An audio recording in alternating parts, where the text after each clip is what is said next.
Orient bell tiles studio से आप देख रहे हैं एबीपी न्यूज। नमस्कार, मैं हूं चित्रा त्रिपाठी। शाम के 5 बजने वाले हैं। एबीपी न्यूज पर वक्त है सबसे बड़े डिबेट शो महादंगल का।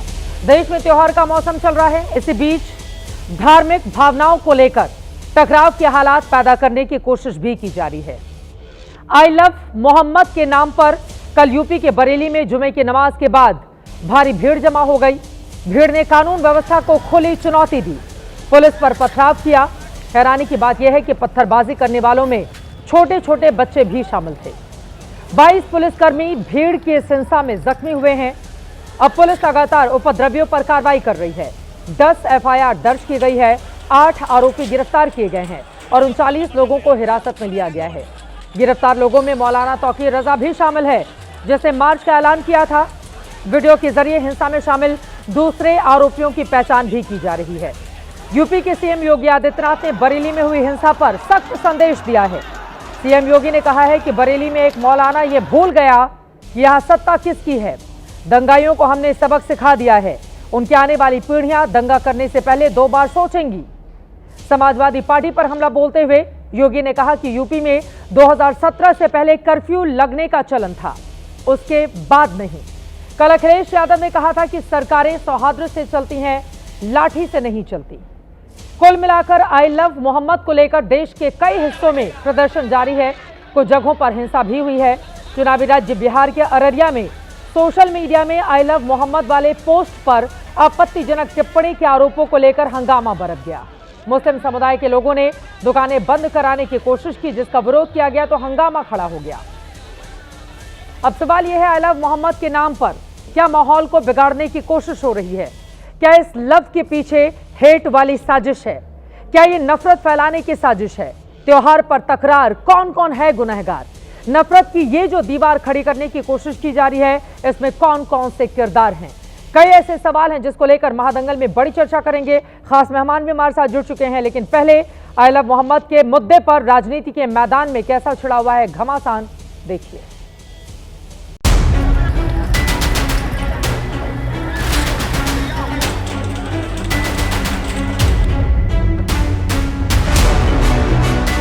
होगा कल बरेली के अंदर वो मौलाना भूल गया कि शासन किसका है। वो ये मानता था धमकी देंगे और हम जबरदस्ती जाम कर देंगे। हमने कहा जाम नहीं होगा, कर्फ्यू भी नहीं लगेगा, लेकिन कर्फ्यू का सबक तुम्हें ऐसा सिखा देंगे कि तुम्हारी आने वाली पीढ़ी दंगा करना भूल जाएगी। भारतीय जनता पार्टी जो विपक्ष पे साजिश का आरोप लगा रही है, वो सरकार चलाना नहीं जानती, वो कानून व्यवस्था को दुरुस्त करना नहीं जानता। आदरणीय अखिलेश यादव की सरकार से भारतीय जनता पार्टी की सरकार को सीखना चाहिए। एक जिहादी मानसिकता का मौलवी है जो लगातार राष्ट्र के खिलाफ बोलता है। माननीय मुख्यमंत्री जी इस कठोर कार्रवाई के लिए जाने जाते हैं, इनकी नस्लें याद करेंगी। मोहम्मद साहब पर अगर कोई अपना एहतजाज जाहिर करना चाह रहा है तो यकीनी तौर पर वो शांतिपूर्ण ही होगा, और हुआ भी शांतिपूर्ण है। कहीं पर लॉ एंड ऑर्डर का कोई ऐसा सवाल नहीं उठ रहा था। लेकिन पुलिस उसको क्या दिखाना चाह रही है कि ये उपद्रवी हैं, ये निकल रहे हैं, ये पत्थर चला देंगे, गोली चला देंगे। मुझे लगता है कि यहाँ पर हमारा क्लैश है प्रशासन से और शासन से। कांग्रेस गृह युद्ध करवाना चाहती है। ये राहुल गांधी, तेजस्वी यादव आई लव मोहम्मद के भी और पीछे खड़े हैं। स्थिति बिगाड़ने में वो लोग हैं जो सत्ता की छाया में हैं या और जो दंगाई कार्रवाई हो, लेकिन सबसे बड़ी ज़रूरत वक्त की मांग है कि वहाँ शांति व्यवस्था कायम। जलूस निकाल करके और कानून को अपने हाथ में लेना वो अनुचित था। आई लव मोहम्मद के नारे लगाना अनुचित। अब उत्पातियों और उपद्रवियों को पता लगेगा कि 7 पीढ़ियां याद आएंगी उनको, क्योंकि कभी कभी बुरी आदतें जाती नहीं लोगों की, तो उसके लिए उनकी डेंटिंग पेंटिंग करवानी पड़ती है कायदे से।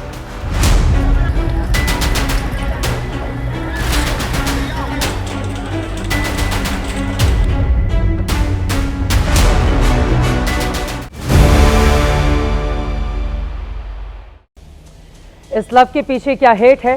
क्या कोई बड़ी साजिश है? क्या कुछ उपद्रवी तत्व हैं जो समाज का, देश का, प्रदेश का माहौल बिगाड़ना चाहते हैं? और सरकार ने पहले ही एहतियातन तौकीर रजा को लेकर कदम क्यों नहीं उठाए? क्योंकि बीते कई दिनों से लगातार उकसावे वाला बयान मौलाना की ओर से दिया जा रहा था, उसके बावजूद पहले ही कड़ी और बड़ी कार्रवाई क्यों नहीं की गई। आरोप ये भी लगाए जा रहे हैं कि चूंकि 1.5 साल बाकी हैं यूपी में विधानसभा चुनाव होने में, क्या उसके ठीक पहले हिंदू मुसलमान किए जाने की कोशिश हो रही है।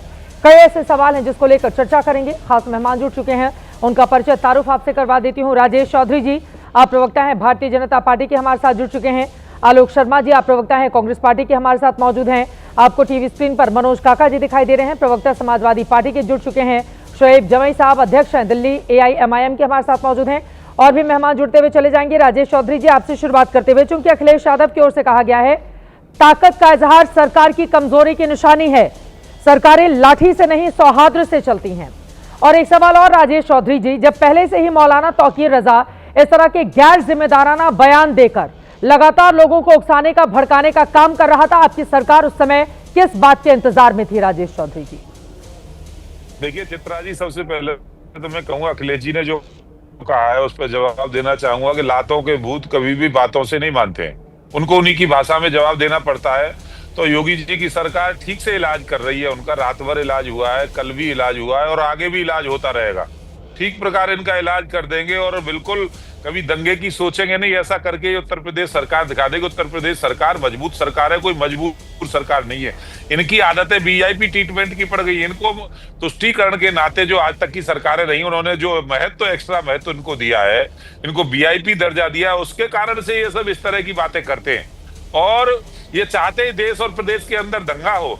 जिस तरह से ये लोग जनता को भड़काने के बयान देते हैं, जिस तरह से आप देख रही होगी कि जनता कैसे भी सरकार के प्रति विद्रोह करे और सरकार के खिलाफ कोई मुद्दा तो इनको मिलता नहीं है।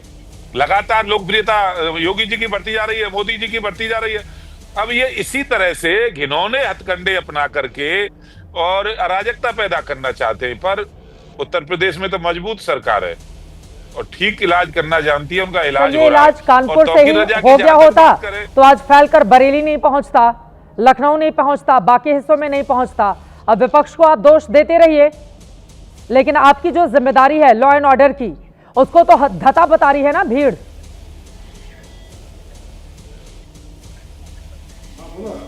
नहीं, देखिए ये मस्जिद में नमाज पढ़ने के लिए एकत्रित हुए, यदि नमाज से रोका जाता है तो सबसे पहले अखिलेश यादव ही निकल करके आते हैं। वो कहते हैं देखो धार्मिक स्वतंत्रता पर हमला कर रही है सरकार।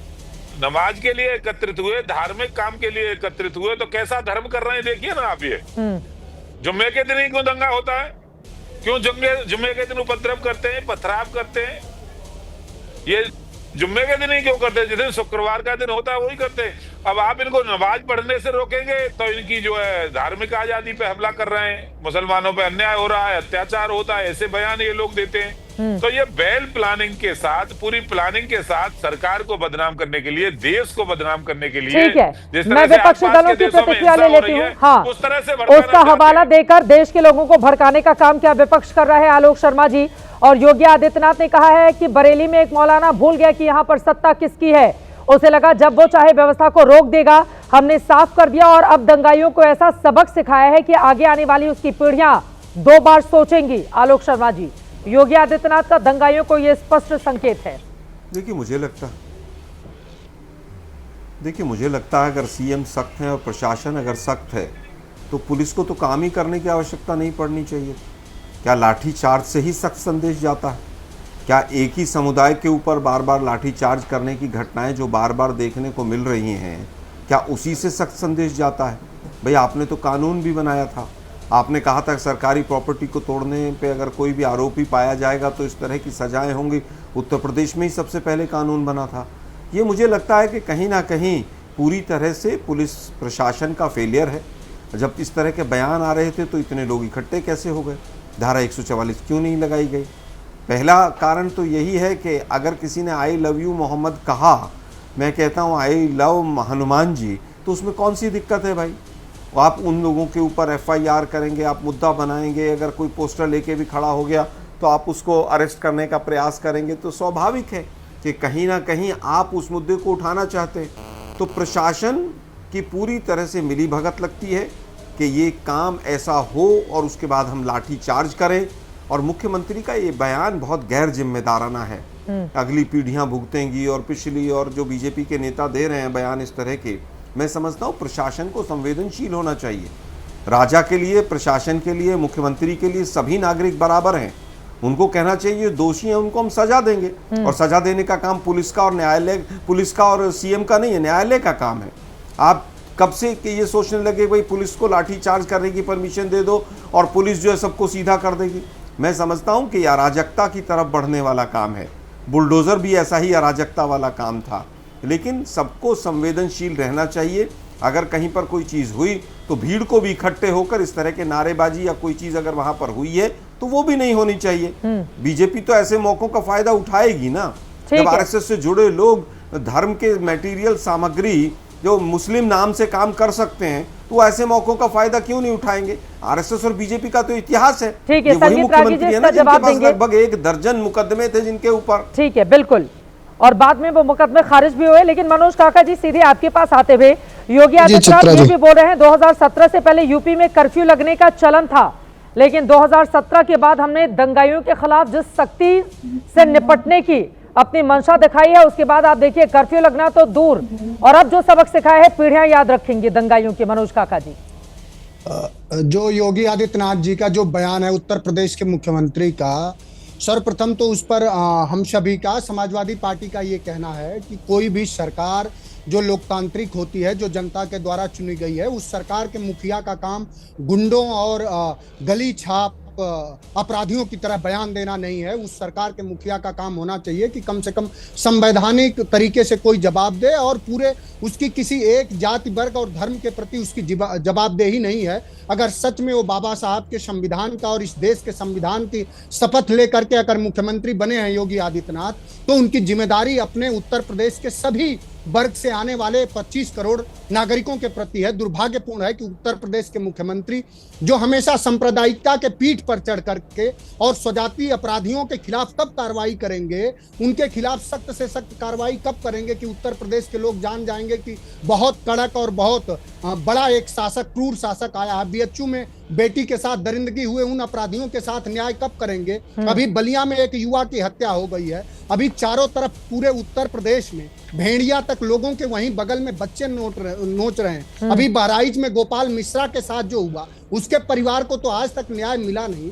तो ये जो मुख्यमंत्री हैं, ये पूरी तरह से देश और उत्तर प्रदेश में जो हमारा बहुलतावादी जो संस्कृति है उसके खिलाफ है, और वो समझते हैं कि वो जो कहते हैं उसी को उत्तर प्रदेश मान लेगा। उत्तर प्रदेश का मुसलमान कोई सावरकर का अनुयायी थोड़ी है, दीनदयाल उपाध्याय का अनुयायी थोड़े है, वो बहादुर शाह जफर का है, जिनको जेल में बंद किया गया और उनके बेटों की लाश उनके सामने प्रस्तुत की गई और कहा गया कि अब दमदमे में दम नहीं, अब खैर मांगो जान की, और आए जफर ठंडी हुई अब तेग हिंदुस्तान की। तो अपने बेटों के सर को देखते हुए भी बहादुर शाह ने कहा कि जब तलक गाजियों में बू रहेगी, जब तलक ईमान की, तख्ते लंदन तक चलेगी तेग हिंदुस्तान की। और ये अब्दुल कलाम के लोग हैं, ये अशफाकुल्ला खां के लोग हैं, ये भगत सिंह के लोग हैं। कोई किसी को भी कानून अपना हाथ में लेने के नहीं। जिस तौकीर रजा पे मुकदमे हुए, वही तौकीर रजा कई बार उनके तारीफ में कसीदे पढ़े हुए हैं। तो ये आप एक वर्ग विशेष के प्रति, आप उत्तर प्रदेश के नागरिकों के प्रति क्या कर रहे हैं? आपने ये बताया उत्तर प्रदेश में, सुनिए आपकी उपलब्धि क्या है उत्तर प्रदेश में 9 साल में योगी आदित्यनाथ की उपलब्धि क्या है? सहारनपुर से लेके, चंदौली से लेके, बनारस से लेके, हाथरस से लेके, मैं इस सवाल का जवाब दे लूंगी, लेकिन ठीक है, जो दंगाई हैं उनके खिलाफ दंगाइयों वाला व्यवहार भी तो होना चाहिए। फिर इस तरह का बयान देना कि ताकत का इजहार सरकार की कमजोरी की निशानी है, सरकारी लाठी से नहीं सौहार्द, वो सौहार्द से मानेंगे जो पत्थर फेंक रहे हैं पुलिस वालों के ऊपर, जिसके भीतर वर्दी वालों के ऊपर पत्थर फेंकने में भी जिनको जरा सा भी संकोच नहीं हो रहा हो। छोटे छोटे बच्चे जिनके हाथों में फुटबॉल होना चाहिए, उनको पत्थर पकड़ा दिया गया है कि सामने पुलिस वालों को मारो, तो उनके खिलाफ तो सख्ती से निपटना होगा ना। मनोज काका जी, बिल्कुल अच्छा सवाल आपने किया। अभी फतेहपुर सीकरी में क्या हुआ? किनके घर के बच्चे थे जो उसमें घुस गए? फतेहपुर सीकरी में क्या हुआ? किसके स्मारक और किसके विरासत को गिराया गया? वो कौन लोग थे? उन पर इनकी पुलिस गोली चला पाई, डंडा चला पाई? तब पुलिस दुम दबा के क्यों भाग जाती है? तो अभी कहां गोली चली है?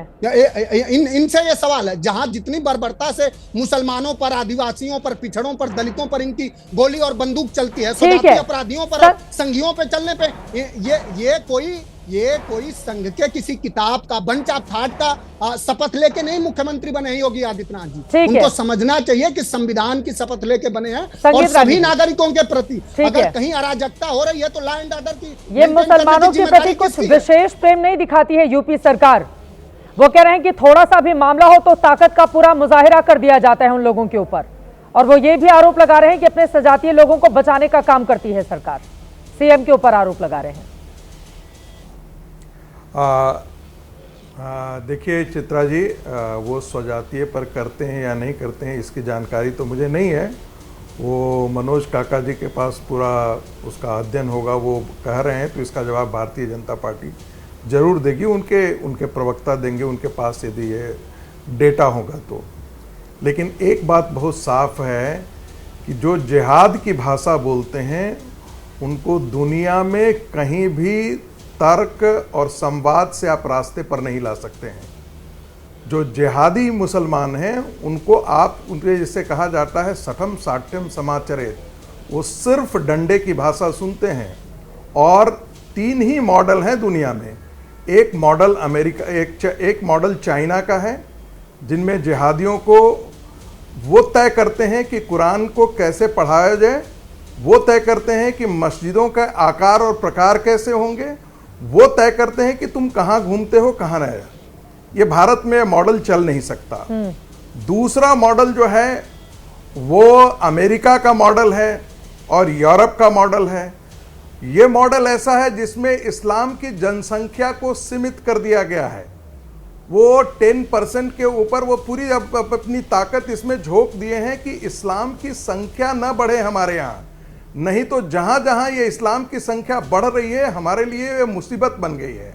अरे अब आई लव मोहम्मद में इस्लाम की संख्या बढ़ना कहां से आ गया? यहाँ पर मुसलमानों की जनसंख्या, अब कोई आई लव मोहम्मद भी नहीं कह सकता इस्लाम को मानने वाला। मैं बताता हूं कहां से आ गया, मैं बताता हूं कहां से आ गया। सुन लीजिए मैं कहां से बताता हूं। ये 1947 में ही ना, मैं कई बार बोलते हैं कि ये गांधी का देश है, ये पटेल का। मैं तो सोचता हूं कि वो रो रहे होंगे और उनको रोना भी चाहिए, क्योंकि 1947 में भारत से यदि मुसलमानों का और पाकिस्तान से हिंदुओं का यदि पॉपुलेशन का प्रत्यार्पण हो गया होता तो ये दर्द भारत को, ये घाव देखने को नहीं मिलता। अब तो हो गया ना। भारत के शोभा जुलूस पर दंगे होते हो, पत्थर बरसाए जाते हो। और सुन लीजिए पहले धैर्य रखिए 10 सेकंड सबको सुना मेरी बात सुनिए। ये आई लव मोहम्मद एक सिर्फ एक राजनीतिक पॉलिटिकल इस्लाम का एग्रेसिव नारा है। यदि एक जगह होता बात समझ में आती। इस चीज को आप समझिए, ये देश के हर कोने में है। इसकी प्रतिक्रिया में कल जाकर के आपने देखा कि कल जाकर के लोगों ने हिंदू सड़क पर उतर करके आए और उन्होंने कहा कि जय I love Bajrangbali, I love Mahakal, I love Shiv, ऐसे। अब इसका आगे की परिणति के बारे में आप सोचिए कि देश भर में दंगे प्रायोजित होंगे, कांग्रेस पार्टी कराएगी। आखिर जॉर्ज सोरेस का एजेंडा लेकर के ही तो कांग्रेस पार्टी इस देश में खड़ी हो रही है। भाई क्या है, देश में जब तक अराजकता नहीं फैलाएंगे तब तक उनकी फसल खड़ी नहीं होगी। आलोक शर्मा जी कह रहे हैं आपके मन में जो आता है बोलना शुरू कर देते हैं। इसलिए चैनल्स पर बैठकर कोई भी बदतमीजी करता रहता है। कि मैं कोई राहुल गांधी नहीं हूं, मैं राहुल गांधी नहीं हूं जो उलूल जलूल बोलता रहूंगा। कह रहा है ये व्यक्ति, मेरे पास तथ्य है और अध्ययन है। मैं किसी का दूसरा का दिया हुआ दूसरे को होना ही चाहिए। भाई कांग्रेस दंगा ही फैलाती है। तो कांग्रेस कैसे आ गई इसमें? मामला यूपी का है, बरेली में हालात बिगड़े, कानपुर में हालात बिगड़े, कांग्रेस कहां से आ गई? जिस देश को दिया बेहूदे आदमी को कुछ भी बोलता रहता है कि 1947 में, मैं इसलिए बोल रहा हूं, ऐसा है कि मैं कोई राहुल गांधी नहीं हूं कि जो भी तो मन में आएगा बोलूंगा। मैं जो बोल रहा हूं उसके मतलब होते हैं, बोलने दीजिए। ऐसा नहीं है। 1947 में तो भारत को तोड़ने के बावजूद भी मुस्लिम मानसिकता में है भी वो समाज का एक बड़ा हिस्सा। मैं फिर कहता हूं सारे मुसलमान उसके हिस्से नहीं है, लेकिन आजादी के समय भी, पार्टीशन के समय भी सारे मुसलमान उसके हिस्से नहीं थे। लेकिन जो मैंने बार बार कहा कि जिहादी मुसलमानों को अंजना जी, मुझे मौका उनको दीजिए। संवाद से आप रास्ते पर नहीं ला सकते। ठीक है, आलोक जी और बोलिए। इसलिए जो कुछ आलोक जी किया जा रहा बोलेंगे, है, वो उसके ठीक बाद किया जा शोएब रहा है। जमे के पास में इसके चलूंगी। पीछे नवल कौन शर्मा सी जी भी जुड़ बात चुके हैं हमारे खड़ी साथ। ठीक है, मैं जवाब ले लेती हूँ। आलोक शर्मा जी बोलिए।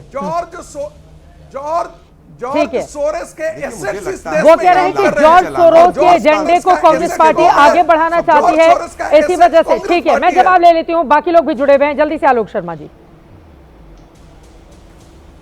देखिए, मुझे लगता है जो व्यक्ति ये कहता हो कि राष्ट्रपिता को रोना ही चाहिए, मैं उसके किसी भी एक भी सवाल का, एक भी बात का जवाब नहीं देना चाहता। उसके बौद्धिकता का स्तर पता चलता है कि जो आदमी राष्ट्रपिता को कहता हो, सरदार पटेल को कहता हो कि उनको रोना ही चाहिए। भारत विभाजन के बाद के लिए फ्रीडम दे रखी है। कौन रो रहा है? कौन दंगे करवा रहा है? लगता है कौन दंगे करवा रहा है? दंगे करवा रहा है कांग्रेस पार्टी। ये एक तरफा छूट दे देती है।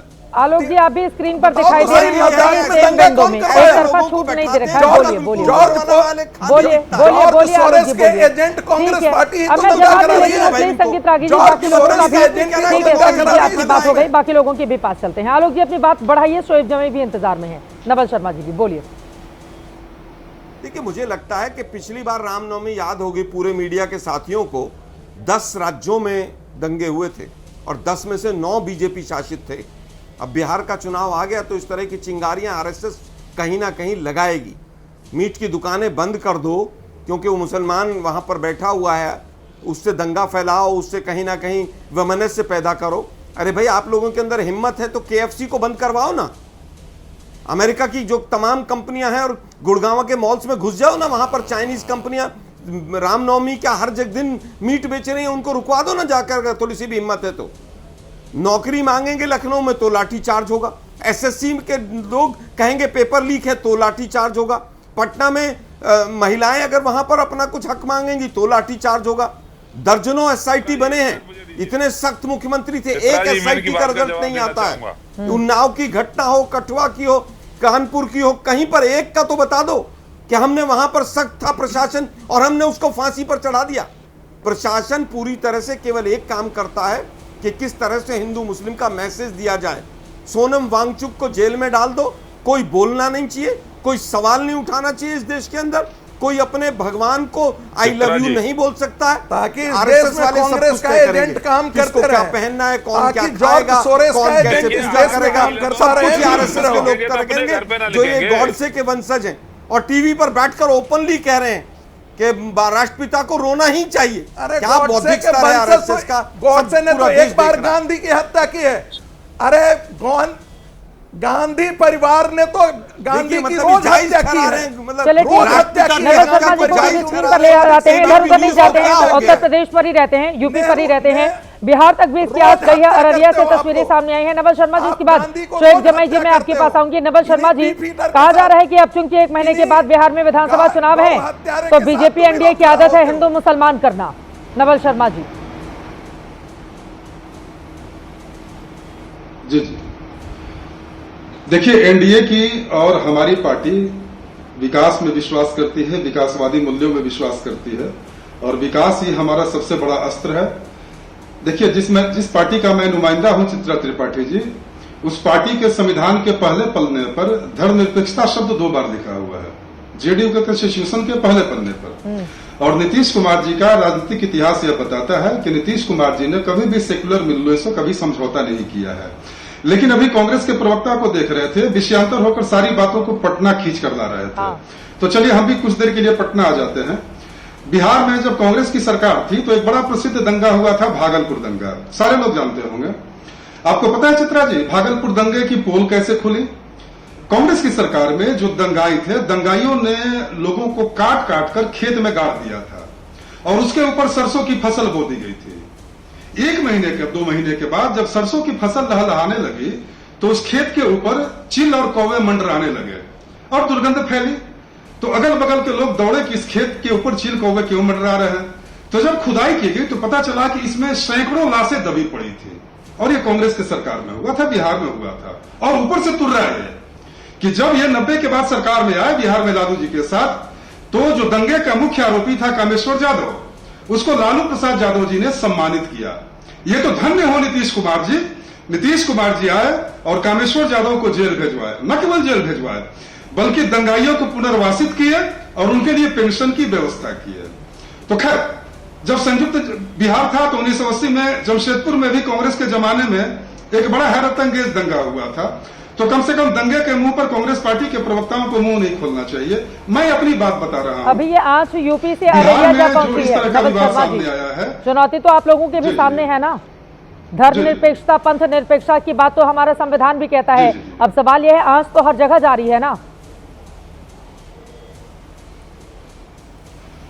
जी देखिए, बिहार में एक ऐसे सख्त प्रशासक की मौजूदगी है। नीतीश कुमार जी एक ऐसे सख्त प्रशासक का नाम है जो बराबर हर एक मंच पर खड़ा होकर सार्वजनिक उद्घोषणा करते हैं कि 2005 के पहले बिहार में कितने दंगे होते थे। लोगों से पूछते हैं, इंटरेक्शन करते हैं। तो आप मानकर चलिए कि नीतीश कुमार की बिहार में मौजूदगी दंगा मुक्त बिहार, सांप्रदायिक सद्भाव से भरा बिहार और धर्मनिरपेक्ष बिहार की पूरी गारंटी है। क्योंकि नीतीश कुमार जी की बगिया एक ऐसी बगिया है, बिहार की बगिया, जिसमें सारे धर्मों के फूल लहलहाते हैं। और हम कभी भी धार्मिक और सांप्रदायिक भावनाओं के माध्यम से चुनावी रोटी नहीं सकते हैं, क्योंकि हमारी असली पूंजी विकास है। और देखिए, नीतीश कुमार जी ने बिहार को 2005 के बाद जिस दलदल से बाहर निकाला, विकास के सारे मानकों पर अब मैं विकास के मानकों पर आऊंगी, लेकिन मौजूदा वक्त में ये आई लव मोहम्मद को लेकर इस देश में क्या कुछ ऐसे तत्व भी हैं जो देश का माहौल बिगाड़ना चाहते हैं। शोएब जमई जी, अब सीधे आपके पास आते हुए, क्योंकि आप उस समाज का प्रतिनिधित्व करते हैं जिसके जरिए बार बार ये कहा जा रहा है कि क्या सरकारें भेदभाव करती हैं। तौकीर रजा की ओर से ये आरोप लगाए गए, जिस पर आज योगी आदित्यनाथ का बयान आया है। लेकिन मध्य प्रदेश का एक वीडियो क्या हमारे पास है, हम उसको प्ले कर सकते हैं। शोएब जमई जी, ये सवाल आपसे पूछना इसलिए बहुत जरूरी है क्योंकि बरेली में एक पोस्टर आई लव मोहम्मद का लगा हुआ था, जिस पर बच्चों की बॉल जाकर लग जाती है और उसके बाद हिंदू पक्ष और मुस्लिम पक्ष आमने सामने आ जाता है। दंगों के हालात बन गए क्योंकि वो बॉल लग गई थी आई लव मोहम्मद लिखे हुए पोस्टर पर। मध्य प्रदेश की तस्वीरें सामने आई है, हम दिखा रहे हैं। आई लव मोहम्मद के स्टिकर सैकड़ों की तादाद में है, वो किसी के पीठ पर चिपकाए जा रहे हैं, कहीं दीवारों में लगाए जा रहे हैं, कहीं गाड़ियों में लगाए जा रहे हैं। खुदा ना खास्ता अगर यहाँ पर कोई भी मान लीजिए अनजाने में बॉल लग जाती है, कुछ भी हो जाता है शोएब जमई जी, फिर तो हालात बिगड़ जाएंगे ना। और यहाँ पर एक बहुत अच्छा बयान दिया गया है, मैं उनका जिक्र करना चाहूंगी। सुप्रीम कोर्ट के वकील हैं फराह फैज, उन्होंने कहा है कि आई लव मोहम्मद का नारा जो लोग लगा रहे हैं, मोहम्मद से मोहब्बत जताने का तरीका आप समझें, इंसानियत राष्ट्र प्रेम की राह उन्होंने दिखाई थी। जो इस तरह के पोस्टर लिखे जा रहे हैं, ये सिर्फ चीप पब्लिसिटी के लिए किया जा रहा है। कुछ लोग हालात को बिगाड़ने की कोशिश कर रहे हैं। शोएब जमई जी, क्या ऐसा है?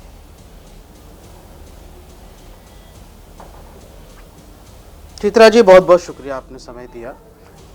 देखिए, सबसे पहला सवाल सम्मान पूर्वक ये है कि उत्तर प्रदेश में सबसे बड़ा मुख्य विपक्षी दल समाजवादी पार्टी है। मैं ये समझता हूँ कि सिर्फ ज़ुबानी जमा खर्च टीवी पर नहीं होगी, बल्कि ये भी पूछना चाहेंगे कि अखिलेश यादव जी बरेली कब जा रहे हैं, क्योंकि वो मुख्य विपक्षी पार्टी है और आपके बहुत सारे वोटर वहाँ बरेली में हैं।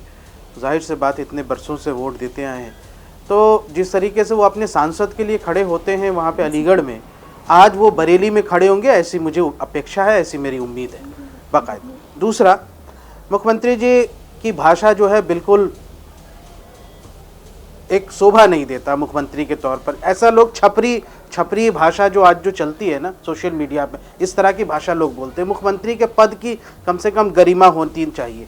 ये पीढ़ियाँ याद रखिए कि अरे भाई, ये क्या जुबान है। जब आपके यहाँ से आरएसएस की पीढ़ियाँ अंग्रेजों के जूते साफ कर रही थी, तो हमारी पीढ़ियाँ देश के लिए कुर्बान हो रही थी। और अगली पीढ़ियों का क्या है, सत्ता हमेशा थोड़ी रहता है। कारून और फिरौन का भी सत्ता नहीं रहा। आप चले जाएंगे, जनता आपको हटा देगी, बात खत्म हो जाएगी, कोई याद भी नहीं रखेगा कि कोई सत्ता थी। जैसे कई सत्ताएं आज से 100 साल का आप याद कर लीजिए, कितने लोगों को लोग याद रखते हैं, कितने मुख्यमंत्रियों को लोग याद रखते हैं। तो इस तरह का घमंड और इस तरह की बोली कम से कम एक सर्वोच्च पद पर बैठे वाले लोगों के लिए नहीं होना चाहिए। शोएब जमई जी, आरएसएस का जूता किसने साफ किया था? नहीं, दूसरी बात, अंग्रेजों का किस अंग्रेज का जूता किसने साफ किया था? अरे भाई यहाँ से यही तो करते थे, भगत सिंह के खिलाफ इन्होंने काम किया। जब भी गांधी जी यहाँ से उसका बाइकआउट का ऐलान करते थे, आरएसएस उसमें साथ नहीं देती थी। और जो 1947 की बात कर रहे हैं, मैं तो अफसोस कर रहा हूँ कि अगर सावरकर और जिन्ना के लोग जूता साफ करते थे अंग्रेजों के, मैं पूछ रही हूँ आरएसएस का कौन सा व्यक्ति था जिसने अंग्रेजों का जूता साफ किया था? बोला मैंने। हाँ, किसने किया था? बोला, लिटरल जानकारी नहीं, कौन कौन करता था? यही करते थे। बिल्कुल आरएसएस ने यहाँ से अंग्रेजों का साथ दिया था। क्या आप भूल गए क्या? आपको याद दिलाना पड़ेगा। अरे मैं भूल गई, आप नाम बता दीजिए ना, आपको खुद नहीं पता। शोएब जमील जी, आपसे बात किस पर हो रही है? फिर बात निकलेगी फिर तो बहुत दूर तक चली जाएगी ना शोएब जमील जी। जिस पर बात हो रही है उस पर रहते हैं। अभी मैंने आपसे क्या सवाल पूछा? आपसे क्या सवाल पूछा? शोएब जमील जी, आप जिम्मेदार हैं, आप जिम्मेदार हैं, आपकी ये जिम्मेदारी है शोएब जमील जी। छोटे छोटे बच्चों के हाथों में, छोटे छोटे बच्चों, मुझे बुरा लग रहा है तस्वीरें देखकर कि जिन बच्चों के हाथ में फुटबॉल होना चाहिए उनके हाथों में आप लोगों ने पत्थर पकड़ा दिया है। बुरा लग रहा है मुझे, बुरा लग रहा है शोएब जमील जी, बुरा लग रहा है मुझे। छोटे बच्चों जिसके हाथों में कलम होना चाहिए उनके हाथों में दंगाइयों ने यहाँ पर पकड़ा दिया है। क्या उनके हाथों में क्या पकड़ा दिया है? ये छोटे बच्चों को कौन बरगलाता है? छोटे बच्चों को कौन सिखलाता है पुलिस वालों पर जाकर हमले करो? शोएब जमील जी गांधी जी के खिलाफ रहे, भगत सिंह के खिलाफ रहे, पेंशन लेते रहे, ये किया आपकी पीढ़ियों ने, हमारी आज की बात कीजिए ना। आप तो कम से कम मुस्लिम धर्म से ताल्लुक रखते हैं, अपने बच्चों को कलम पकड़ाइए, कट्टा नहीं, कलम पकड़ाइए। और जिन बच्चों के हाथों में जिन लोगों ने पत्थर रखे हैं उन दंगाइयों के खिलाफ भी बोले शोएब जमील जी। शोभा नहीं देता है आपको ये बोलना। मुस्लिम बच्चों को अच्छा सा पढ़ा लिखा कर उनको भारत का बेहतर भविष्य बनाना है।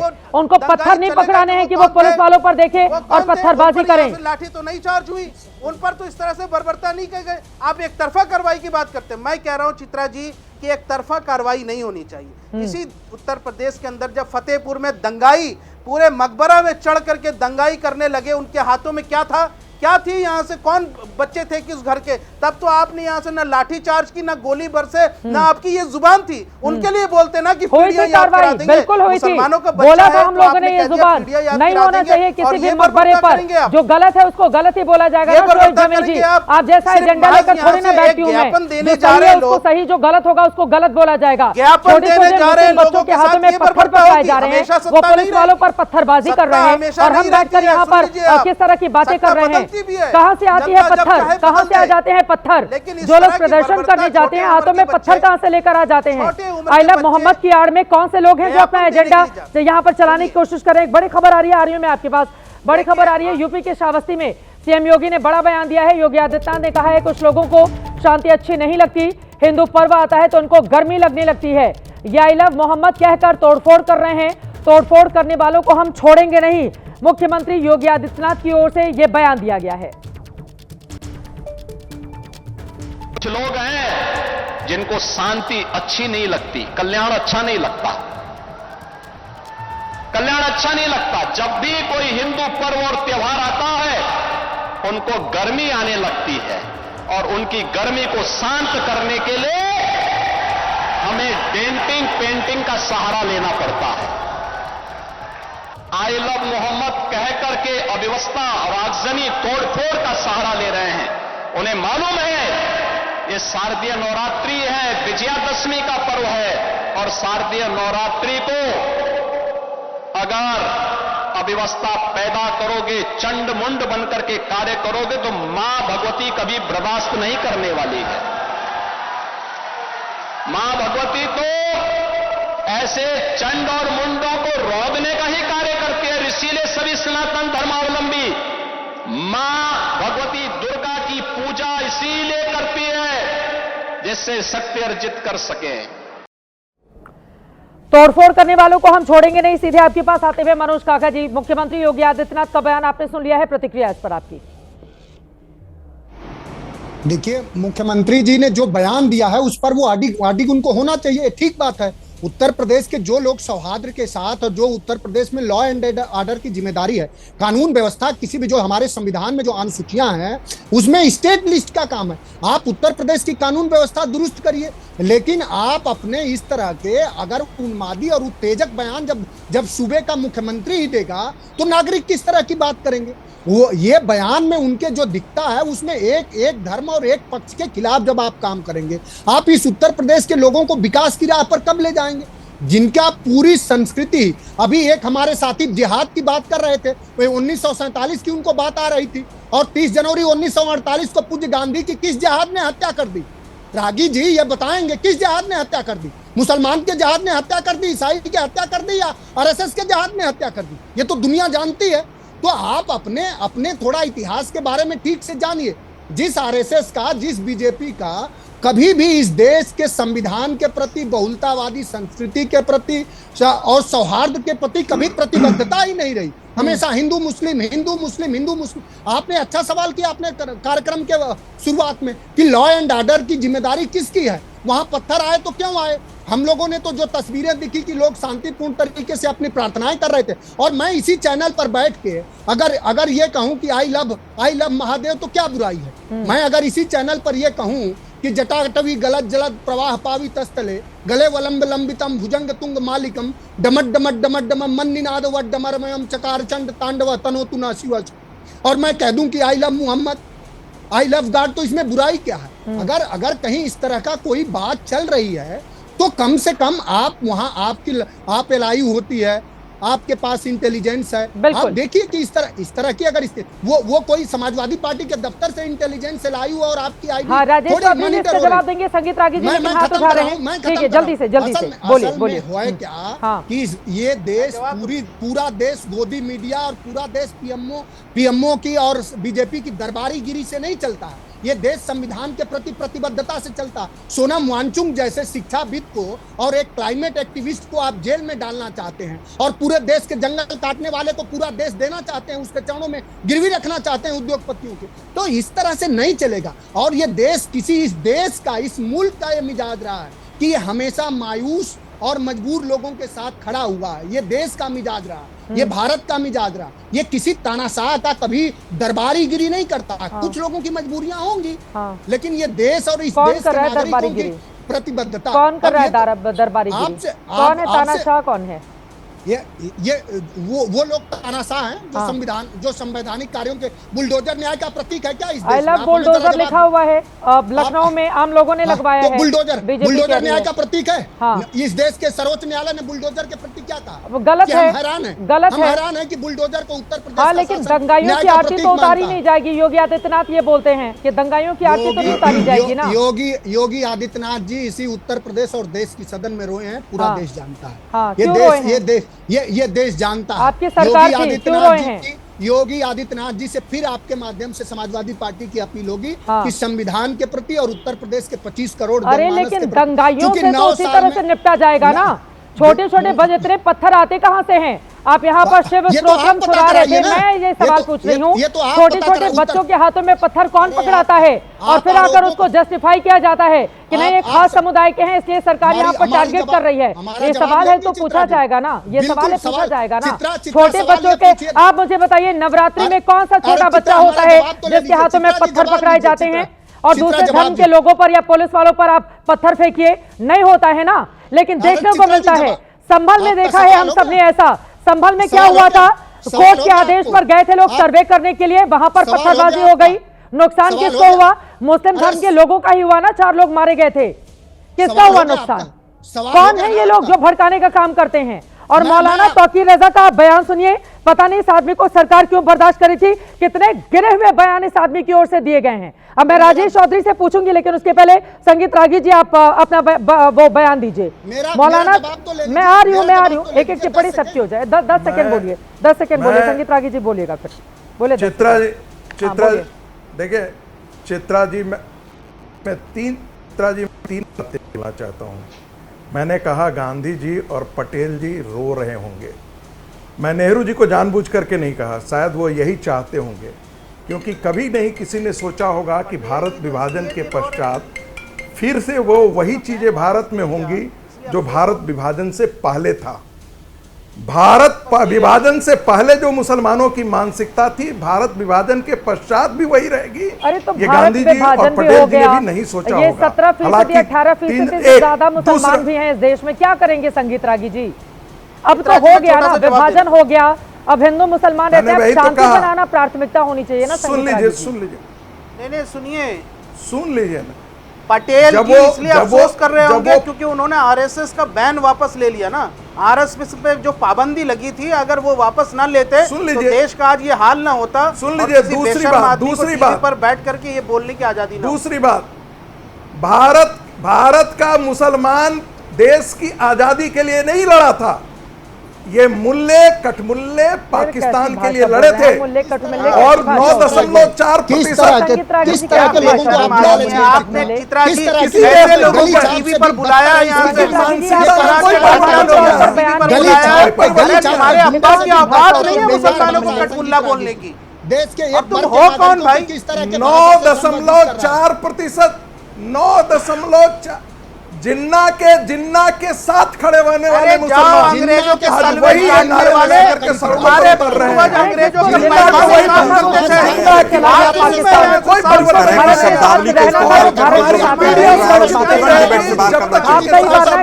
ऐसी भाषा बोल जाते हैं, बहुत मुश्किल होता है संभालना।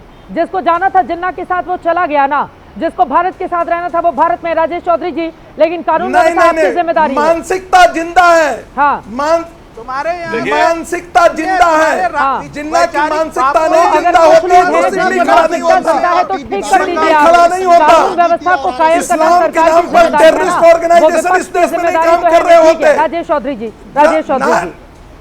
शांति कैसे आएगी? वो कह रहे हैं कि अगर भड़काऊ बयान खुद सीएम की ओर से दिया जाएगा तो मुस्लिम समुदाय के भीतर विश्वास बहाली, भरोसा आप कैसे पैदा करेंगे?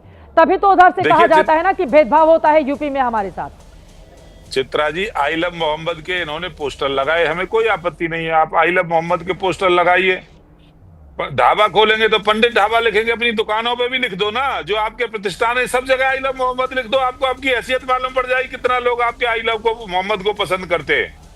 आप अपने दुकानों पर, प्रतिष्ठानों पर जो काम करते हैं सब जगह स्पीकर लगा दो। हम तो चाहते हैं आप आई लव मोहम्मद करो और लिख दो उन दुकानों पर। क्यों पंडित जी के नाम से ढाबा खोलते हो? क्यों विष्णु जी के नाम से दुकान खोलने का काम करते हो? आपकी क्रेडिबिलिटी की कमी। और रही बात इनको आई लव मोहम्मद करने की, तो आप करिए, मैं नहीं मानता। मैं आपके चैनल पे बैठ कर मैं नहीं मानता अपने आराध्य के अलावा किसी दूसरे को। मेरा तो आई लव हनुमान है, आई लव कृष्णा है, I love Shankar ji, I love Mahakal है।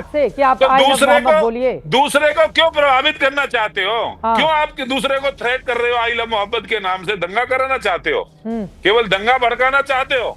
और आपने वो नारे भी सुने होंगे, गुस्ताखी की एक सजा सर तन से जुदा, सर तन से जुदा कौन कहता है?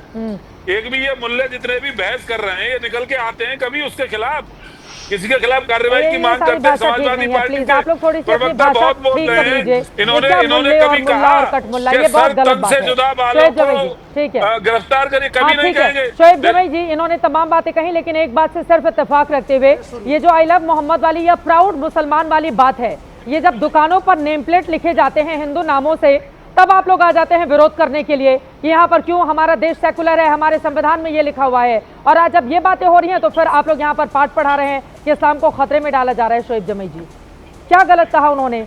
हर जगह एक रंग होना चाहिए ना फिर तो। दुनिया की कोई ऐसा कानून नहीं है कि अपने आराध्य के प्रति मोहब्बत का इजहार करने पर कोई हथकड़ी पहना दिया जाए या गिरफ्तारी। ये काम कानपुर से शुरू हुआ।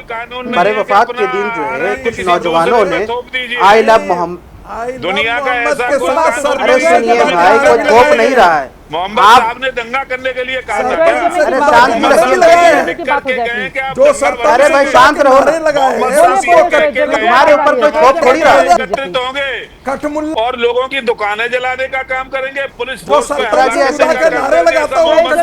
रहे थे तो हम नहीं बोल रहे। आपका समय चला जाएगा, प्लीज सुन लीजिए। आपने सवाल खड़े किए, उनका जवाब सुनिए। बोलिए।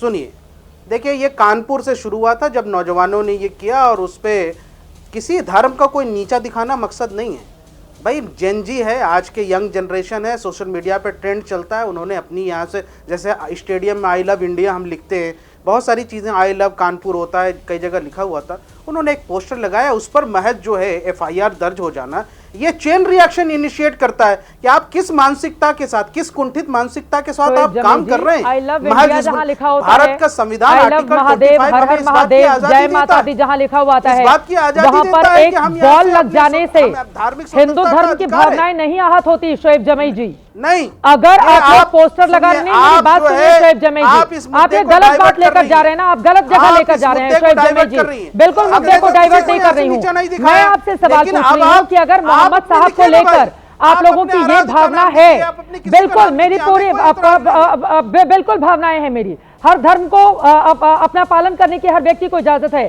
शोएब जमई जी, हमने बरेली में देखा है, वो खबर आई हमारे न्यूज रूम में, एक छोटी सी बॉल लग गई पोस्टर पर, उसके बाद वहां पर भीड़ इकट्ठा हो गई, दंगे जैसे हालात बन गए। आई लव इंडिया जहां लिखा होता है वहां पर बॉल फेंक देने से हालात नहीं बनते हैं देश के ऐसे। जय माता जी लिखा होता है, बॉल फेंक देने से हालात नहीं बनते हैं।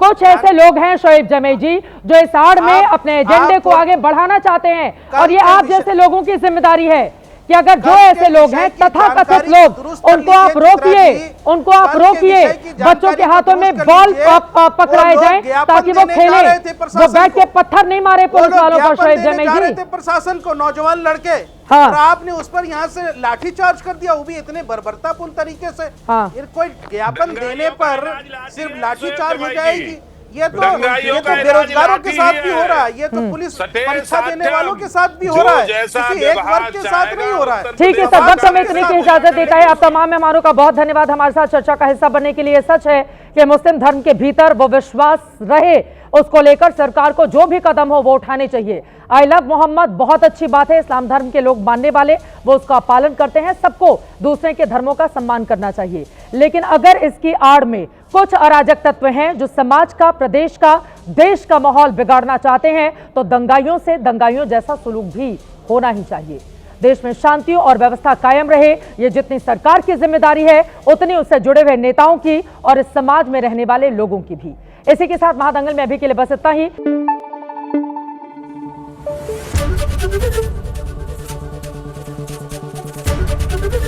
एबीपी न्यूज आपको रखे आगे।